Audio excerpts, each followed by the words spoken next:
Question number 1 વર્ષ 2026ના વિશ્વ ક્ષય રોગ દિવસ એટલે કે વર્લ્ડ ટીબી ડે દિવસની થીમ શું છે? Option A invest to end TB save lives. Option B the clock is ticking. Option C yes we can end TB led by countries and powered by people. Option D reach the 3 million. વિદ્યાર્થી મિત્રો, આનો સાચો જવાબ છે option C yes we can end TB led by country powered by the people. સમજૂતી છે દર વર્ષે 24 માર્ચે વિશ્વ ટીબી દિવસ મનાવવામાં આવે છે. 2026ની થીમ દેશોના નેતૃત્વ અને ભાગીદારી દ્વારા ટીબી નાબૂદ કરવા પર ભાર મૂકે છે. ક્વેશ્ચન નંબર 2 તાજેતરમાં Indira Gandhi national centre for the arts દ્વારા કયું પુસ્તક પ્રકાશિત કરવામાં આવ્યું છે? ઓપ્શન એ આદિવાસી સંસ્કૃતિ. ઓપ્શન બી જનજાતિ ગૌરવ. ઓપ્શન સી ભારતની જનજાતિઓ.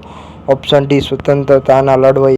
તો વિદ્યાર્થી મિત્રો, આનો સાચો જવાબ છે ઓપ્શન બી જનજાતિ ગૌરવ. તો આની સમજૂતી છે આ પુસ્તકના સ્વાતંત્ર્ય સંગ્રામ, આદિવાસી સમુદાયોના યોગદાન અને ગોવિંદ ગુરુના નેતૃત્વ હેઠળ થયેલા બળવા માનગઢ ધામ વિશે માહિતી આપવામાં આવી છે. ક્વેશ્ચન નંબર 3 કેન્દ્રીય આદિવાસી બાબતોના મંત્રાલયે કેટલા રાજ્યોમાં ટ્રાઇબલ ફ્રીડમ ફાઇટર્સ મ્યુઝિયમ બનાવવાની મંજૂરી આપી છે? ઓપ્શન એ 5 રાજ્યો. ઓપ્શન બી 8 રાજ્યો.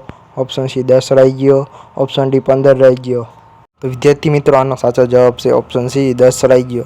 તો સમજૂતી જોઈએ તો મંત્રાલયે 10 રાજ્યોમાં કુલ 11 સંગ્રહાલયો મંજૂર કર્યા છે, જેમાં ગુજરાતના રાજપીપળામાં પણ એક મ્યુઝિયમ નિર્માણાધીન છે.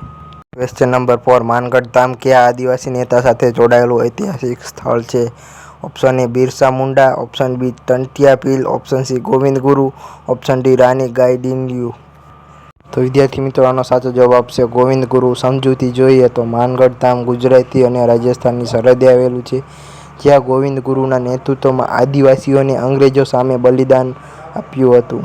ક્વેશ્ચન નંબર 5 કયા વૈજ્ઞાનિકની યાદમાં 24 માર્ચને વર્લ્ડ ટીબી ડે દિવસ તરીકે ઉજવવામાં આવે છે? Option A Louis Pasteur. Option B Robert Koch. Option C Alexander Fleming. Option D Edward Jenner. તો વિદ્યાર્થી મિત્રો, આનો સાચો જવાબ છે option B doctor Robert Koch. તો આની સમજૂતી છે 24 માર્ચ 1982ના રોજ ડૉક્ટર રોબર્ટ કોચે ટીબી પેદા કરતા બેક્ટેરિયાની શોધ કરી હતી, જેના યાદમાં આપણે 24 માર્ચને ટીબી દિવસ તરીકે ઉજવીએ છીએ.